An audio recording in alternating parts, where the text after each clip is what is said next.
treatment's done. Yes. So I can crack on and get back to normal again. But actually, the phase afterwards is really, is a really... Cracks are forming around the palace as the truth finally begins to surface. Catherine's private nurse, the one person who witnessed every moment, has stepped forward after months of silence, and her account is far more shocking than anyone expected. Suddenly, long-circulating rumors feel insignificant compared to what truly unfolded during Catherine's health crisis. The secrecy surrounding her condition has shattered, and what has emerged is worse than previously imagined. This is no ordinary royal scandal. It is a story that was tightly managed for months and is now dangerously exposed.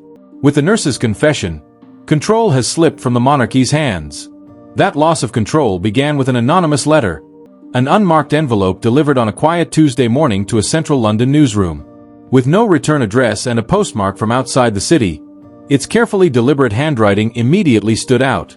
Inside was a second envelope, sealed and marked in red ink as urgent and confidential. From the moment it was opened, staff sensed this was different, crafted with care, expensive paper, and enough weight to suggest multiple pages, setting off alarms as it made its way toward the senior editor's desk. Editors gathered to examine the arrival, quickly realizing its significance. The letter spanned 5 densely written pages, filled on both sides, and opened by identifying the writer as someone who had provided direct medical care to Catherine throughout her recent health crisis and recovery.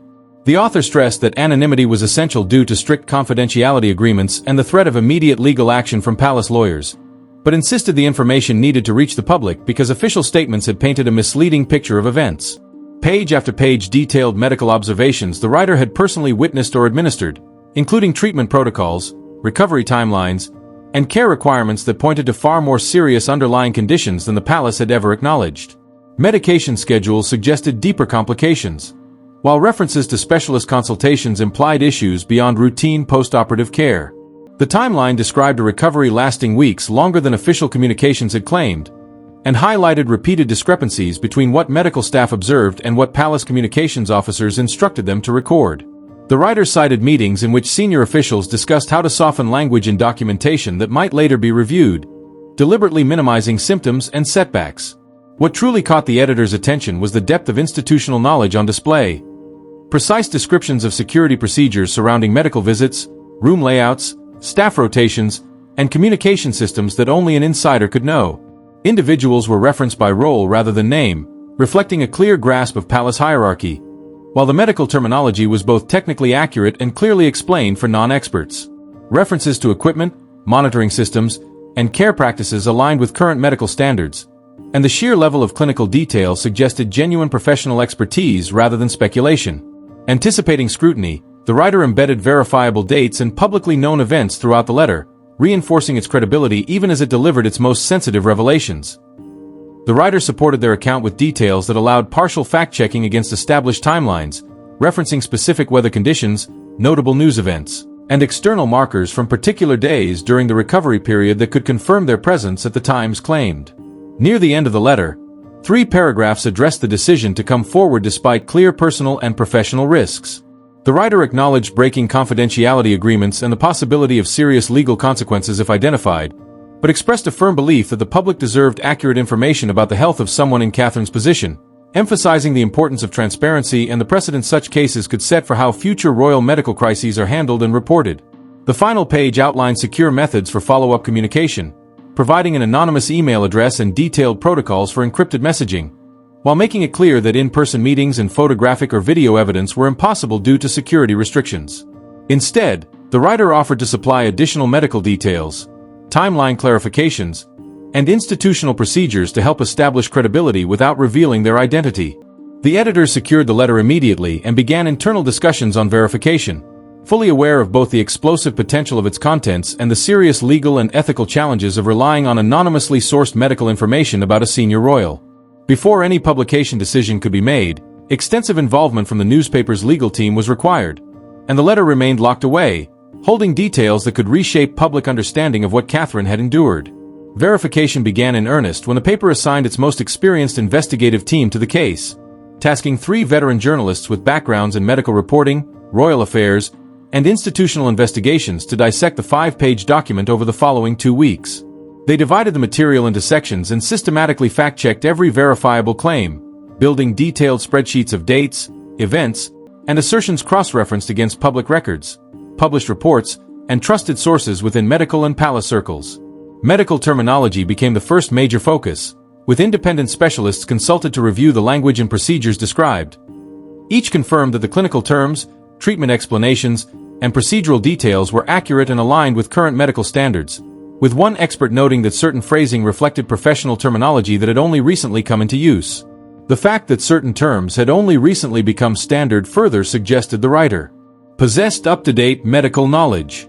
Timeline accuracy provided another strong avenue for verification, as journalists cross-referenced every date mentioned against published royal schedules, public appearances, and official palace statements. The chronology presented by the anonymous nurse aligned precisely with gaps in Catherine's public calendar and matched the limited updates released at the time. More compelling still, the letter accurately recalled weather conditions, major news events, and other external circumstances on specific days, reinforcing the conclusion that the writer had been present and closely involved throughout the period in question.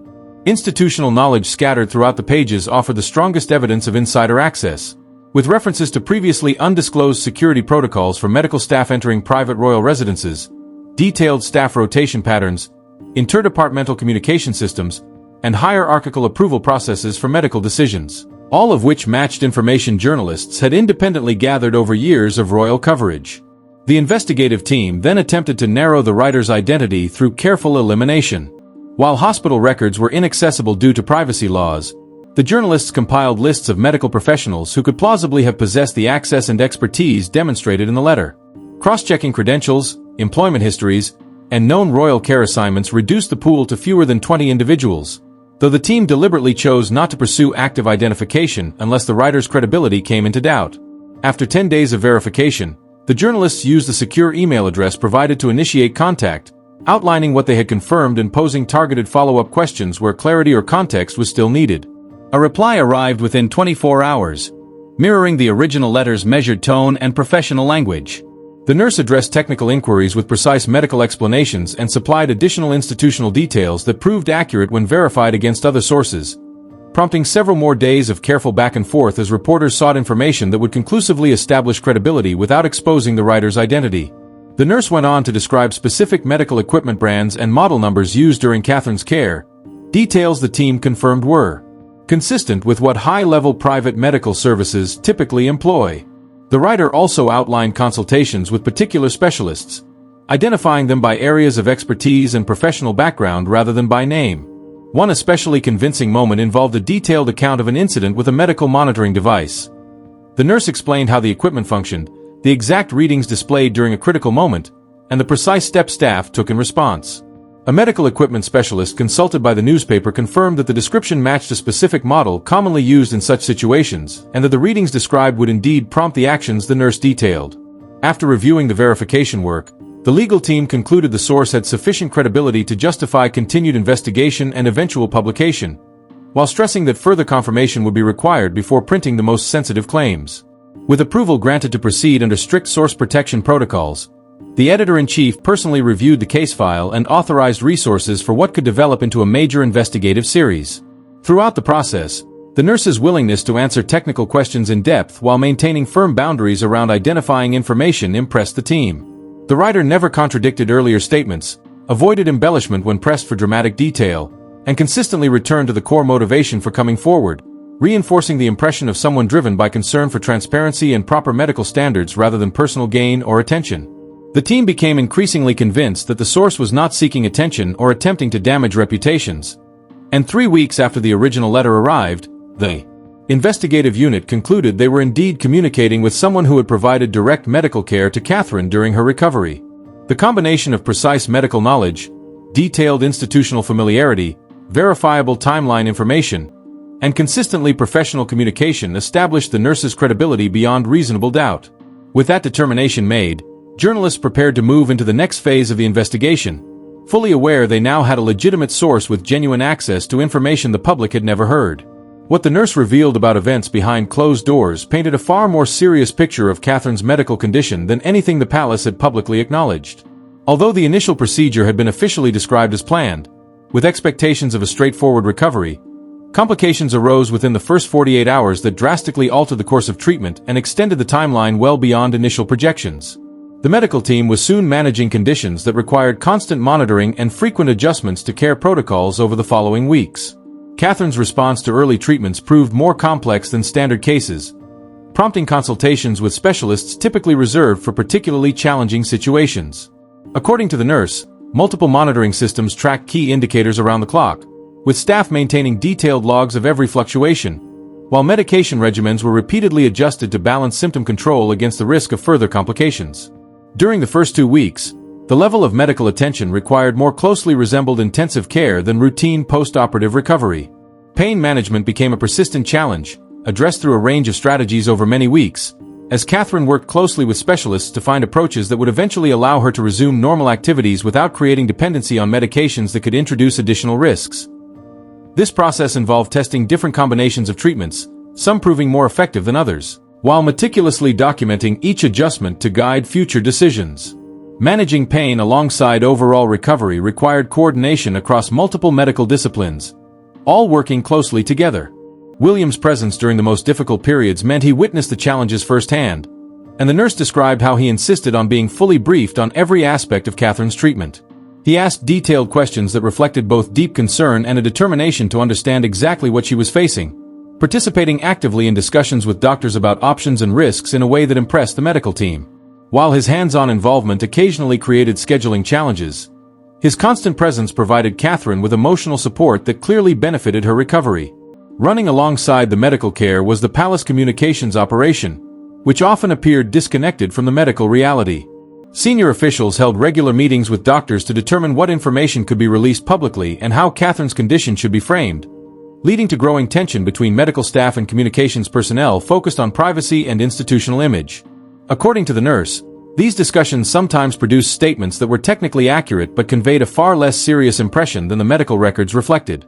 Pressure increased on clinicians to soften documentation of complications or setbacks that might later be reviewed through official channels, with palace staff suggesting carefully chosen language to downplay severity.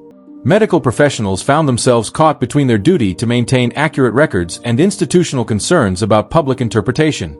As weeks passed, the physical toll of the prolonged recovery became increasingly evident, with fatigue lasting far beyond normal timelines and requiring extended rest and carefully controlled activity. Plans for Catherine's return to public duties were repeatedly revised as it became clear she was not yet able to meet the physical demands, and the medical team consistently pushed for adequate recovery time despite pressure to demonstrate progress. Adding further complexity were family dynamics, as visits from senior royals sometimes lifted Catherine's spirits and at other times introduced additional stress, contributing another layer to an already demanding situation. Discussions between William and his father about Catherine's condition revealed clear disagreement over how much information should be shared with other family members and what the implications might be for broader institutional planning. At times, the medical team found themselves mediating between family dynamics and strict clinical necessities, attempting to balance emotional concerns with medical realities. Catherine's recovery reached a turning point gradually rather than through any single dramatic improvement. The nurse described a period of several weeks in which small, incremental gains slowly accumulated into meaningful progress, allowing cautious optimism about an eventual return to normal activity. Even as improvement became visible, doctors remained focused on ensuring sufficient healing time before Catherine faced the intense demands of her future schedule, often arguing for conservative timelines against pressure to present a picture of full normalcy. Throughout the process, Catherine showed remarkable determination, committing herself to medical guidance even when treatments were uncomfortable or progress felt painfully slow, revealing both resilience and vulnerability as she navigated the most serious health challenge of her life. The stark contrast between her private struggle and the calm, reassuring official statements released publicly underscored the disconnect that ultimately compelled the nurse to come forward. William's own private ordeal unfolded alongside hers. He arrived at the hospital within an hour of her admission and refused to leave her side during the critical early days, pulling a chair close to her bed, watching every monitor, and questioning staff whenever readings shifted or equipment was adjusted. Behind closed doors, his usual composed public demeanor gave way to visible anxiety, and he insisted on understanding every detail of Catherine's care in plain, thorough explanations rather than simplified summaries. Determined to be fully involved in every decision, he attended specialist consultations, took notes on his phone, asked for clarification whenever terminology became too technical, requested copies of test results, and studied them carefully despite lacking medical training. his persistent questions reflecting the depth of his concern and engagement. The nurse noted that William was independently researching medical conditions and treatments, determined to educate himself so he could participate fully in discussions about care options and approaches. As the first week stretched into the second with Catherine's condition remaining more serious than expected, sleep became increasingly elusive for him. The nurse described finding William in the early hours of the morning standing silently by the window while Catherine slept under heavy pain medication, instantly alert whenever staff entered to check monitors despite clear exhaustion. His rumpled clothes and unshaven face reflected how little attention he paid to his own needs while Catherine required intensive care.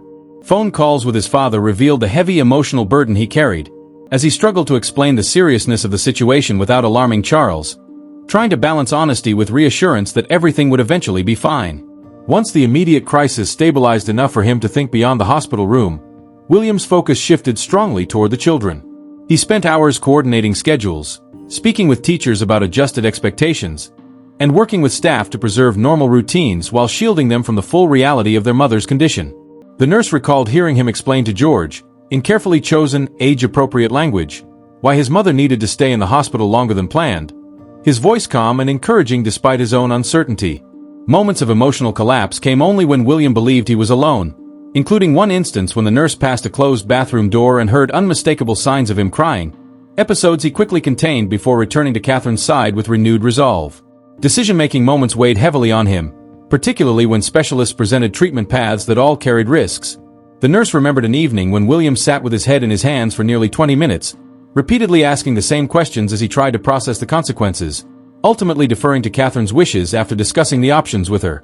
The responsibility of such choices visibly troubled him, and his relationship with palace staff grew increasingly strained as frustration mounted over their focus on managing public perception, leading to heated exchanges in which William insisted that truthful information mattered more than image protection while Catherine faced genuine and ongoing medical challenges. He pushed back firmly against suggestions to frame Catherine's condition in misleading ways, insisting that honesty would ultimately serve everyone better than carefully crafted statements that obscured uncomfortable truths. Support from friends outside the royal world provided William with rare opportunities for candid conversation, which he could not have with family members or palace officials. The nurse occasionally observed him stepping into hallways for calls with people who clearly knew him well enough to bypass formalities.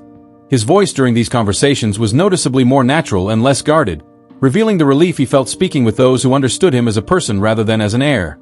This illustrated how isolated William felt, caught between his role as Catherine's husband and his position within an institution prioritizing different concerns. Physical exhaustion eventually forced him to leave the hospital for a few hours each day to sleep properly and check on the children. The nurse described his reluctance to leave and how quickly he always returned, often arriving earlier than promised. Even when slightly refreshed, he would immediately demand detailed updates, questioning the medical team about every aspect of Catherine's condition during his absence. As her health gradually improved, William showed visible relief, yet the experience had left deep emotional marks.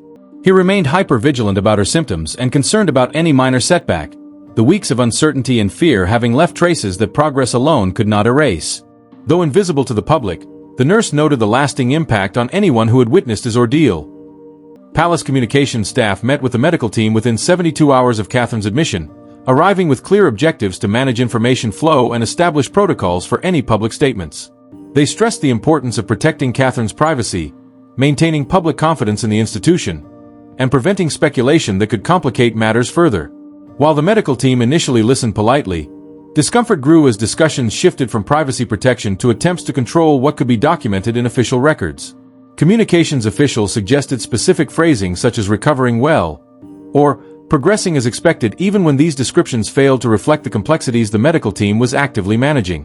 The head of medical staff pushed back, emphasizing that ethical and professional standards required accurate documentation regardless of institutional image concerns. Tension remained unresolved, and documentation continued to be a source of conflict over subsequent weeks as palace staff repeatedly requested pre-approval of medical records. The nurse recalled particularly uncomfortable instances where officials suggested modifications to clinical notes, arguing that certain details were too specific or might be misinterpreted later. Medical personnel found themselves defending core professional practices against pressures to prioritize institutional perception over patient care. In response, senior medical staff held private discussions on maintaining ethical standards, consulting with hospital administrators and legal advisors to navigate obligations under both medical ethics guidelines and employment contracts with palace-affiliated institutions. The consensus among the medical team was clear: they needed to maintain accurate records while being mindful of language, but they refused to misrepresent Catherine's condition or the care she required. This stance created ongoing friction with palace communications staff, who sought greater control over documentation. The nurse recalled specific instances in which palace officials attended medical consultations with specialists, attempting to influence what was included in reports. They would interrupt discussions to suggest alternative framings of symptoms or question the necessity of certain tests, citing potential public scrutiny. Specialists generally ignored these interventions, following standard medical judgment, but the presence of non-medical personnel created a sense of surveillance that affected the openness of communication among the healthcare team. Tension escalated when Catherine required consultation with an outside specialist whose independence from palace influence meant that his report adhered strictly to medical standards. The report included candid assessments of complications and detailed recommendations for extended care, contradicting the public timeline palace officials had been promoting. The nurse described urgent meetings in which communications staff debated how to manage documentation they could not control and whether public messaging needed adjustment to anticipate information that might surface through other channels. Meanwhile, the medical team increasingly felt sidelined within the broader palace operation.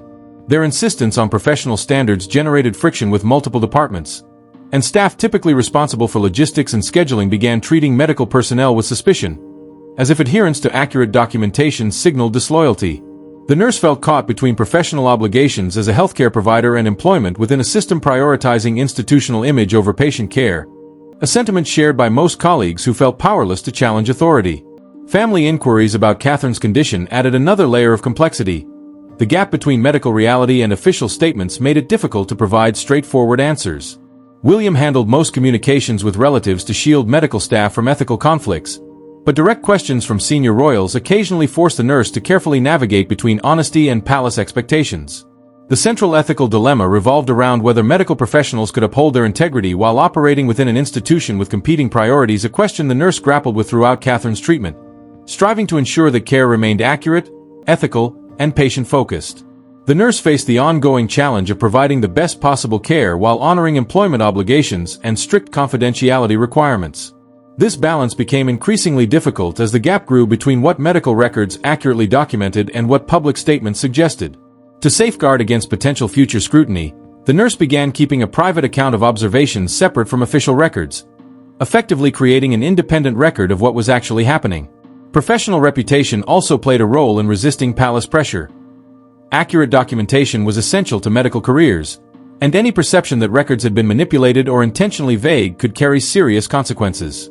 While this gave the team some leverage against the most aggressive requests, it did not remove the constant pressure or the uncomfortable ethical position medical staff were forced to navigate. The experience fundamentally reshaped the nurse's perspective on working within palace-affiliated medical services, highlighting the subtle but significant ways institutional priorities could override standard medical practices and raising questions about whether such roles could remain compatible with professional ethics. This internal conflict grew throughout Catherine's treatment and ultimately contributed to the decision to come forward publicly, with the nurse recognizing that the pattern of pressure and management of documentation pointed to systemic problems needing exposure beyond a single case. The turning point came during the 4th week of Catherine's treatment. Although her condition had been gradually improving under careful supervision, sudden complications arose one afternoon, requiring immediate intervention and specialist consultation. Within 2 hours, the situation stabilized, but the episode revealed vulnerabilities in Catherine's recovery that necessitated a substantial revision of the timeline for resuming public duties. The medical team promptly documented the incident, recording exact times, symptoms, interventions, and responses to treatment. Standard protocols demanded detailed records of any significant changes, and this event underscored both the importance of professional diligence and the pressures created by institutional oversight and external expectations. The nurse documented every significant change in Catherine's condition, particularly events requiring urgent intervention, including specialist recommendations emphasizing extended recovery before resuming activities beyond basic rest. The medical consensus was clear: rushing her return to public life could risk serious setbacks. Within hours, palace communications staff learned of the incident and requested an immediate meeting with senior medical personnel. According to the nurse, the atmosphere was tense from the outset, with officials clearly concerned about how the episode might disrupt the carefully managed narrative of Catherine's recovery.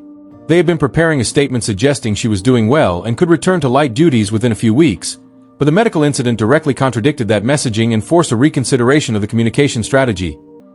The discussion quickly shifted from reflecting medical reality to debating whether the incident needed to be documented as thoroughly as the medical team had done. Senior officials questioned the necessity of every detail and suggested rewording aspects of the report to avoid conveying serious ongoing problems. They particularly objected to specialist recommendations for extended recovery, arguing that such documentation might constrain future decisions about public appearances. The medical officer in charge refused to alter records of a genuine urgent medical event, emphasizing that professional and legal standards required accuracy and that patient welfare must take precedence over institutional image. Communications officials responded that they were not challenging medical judgment, only requesting flexibility in presentation. The standoff highlighted long-standing tensions between medical ethics and institutional priorities. The medical team could not compromise professional integrity, while palace officials framed their requests as mere consideration of how records might be interpreted. Both sides left frustrated, and the nurse recognized that the balance between medical needs and institutional concerns had broken down, and the following days, the nurse noticed heightened scrutiny over all medical documentation related to Catherine's care. Additional approvals became required before records were finalized, and communications staff requested copies of notes prior to inclusion in official files, signaling palace intent to control both content and characterization. The medical team complied with procedural requirements but maintained accurate clinical records, even as public statements continued to portray a smooth recovery with few complications. The nurse recognized that the gap between public messaging and medical reality, always present to some degree, now resembled a deliberately constructed false narrative rather than routine privacy protection. Catherine herself remained largely unaware of these disputes, as staff carefully shielded her from institutional conflicts. William, however, understood fully and repeatedly expressed his frustration to palace officials in conversations the nurse occasionally overheard, insisting that honesty ultimately served everyone better than curated messaging likely to be contradicted by reality. His stance aligned with the medical team but created further tension with palace staff. The incident forced the nurse to confront questions of professional responsibility extending beyond individual patient care. Remaining silent about the pressure on documentation and the widening gap between medical records and public statements risked complicity in creating public misunderstanding. Professional obligations, the nurse realized, encompassed not only providing excellent care but also safeguarding the integrity of how that care was recorded and represented. The nurse wrestled with whether employment confidentiality requirements outweighed broader responsibilities to accuracy and transparency. After weeks of internal debate and consultations with legal advisors outside the palace, she concluded that the pattern of behavior observed during Catherine's treatment beyond the specific incident was something the public needed to know. The concern extended beyond one patient to how medical crises involving royals were handled, particularly when institutional priorities conflicted with proper medical protocols. Even after Catherine's immediate crisis passed and she resumed public duties, questions remained about whether the timeline for her return reflected her actual medical readiness or the monarchy's desire to project strength. The nurse worried that institutional pressures may have influenced medical decision-making in ways with potential long-term consequences. Complications during Catherine's recovery could have lasting effects, requiring ongoing specialist monitoring that the nurse feared palace protocols would not prioritize. The broader pattern of managing royal medical crises suggested that decisions were repeatedly affected by concerns about public perception and organizational image, rather than being purely medical. This systemic issue pointed to structural problems rather than isolated incidents, underscoring the need for reforms to ensure patient welfare is always prioritized over institutional interests. Palace-affiliated medical staff face unique conflicts when standard practices clash with organizational preferences regarding documentation and information control. These pressures create risks not only for patients but also for medical personnel, whose professional reputations and legal standing depend on adherence to proper standards. Family dynamics within the royal household add further complexity, as competing interests can influence medical decisions. While some complexity is inevitable, the nurse questioned whether sufficient boundaries exist to prevent non-medical factors from excessively affecting care. Transparency about royal health remains a challenging issue. While complete privacy is neither necessary nor appropriate, current approaches lean toward excessive secrecy, which fosters misinformation and speculation. The nurse advocated for a middle ground, sharing basic information about serious health situations while protecting genuinely private details, creating a balance that humanizes royals and allows meaningful public support. The precedent set by Catherine's situation may shape how future royal health crises are managed. The nurse worried that pressures on documentation and the gap between medical reality and public messaging could become normalized unless addressed. William's experience observing Catherine's struggles amid institutional pressures will likely influence his approach when he eventually becomes king, though tradition and palace resistance may limit his ability to enact meaningful reforms. Public understanding of royal medical crises remains distorted by carefully managed messaging prioritizing image over accuracy, creating unrealistic expectations and hindering honest discussion. The nurse's decision to speak out publicly was not taken lightly and came with significant personal risk. She viewed it as necessary to prompt broader examination of whether existing systems adequately protect patients and medical professionals alike. By revealing the realities of Catherine's care, she hoped to encourage conversations about balancing necessary privacy with transparency, ensuring that institutional agendas never compromise the quality of medical care or the integrity of its documentation. What are your thoughts on the nurse's decision to expose the truth? Do you think it was wise of her? Share your views in the comments. If you found this video informative, like and subscribe to our channel.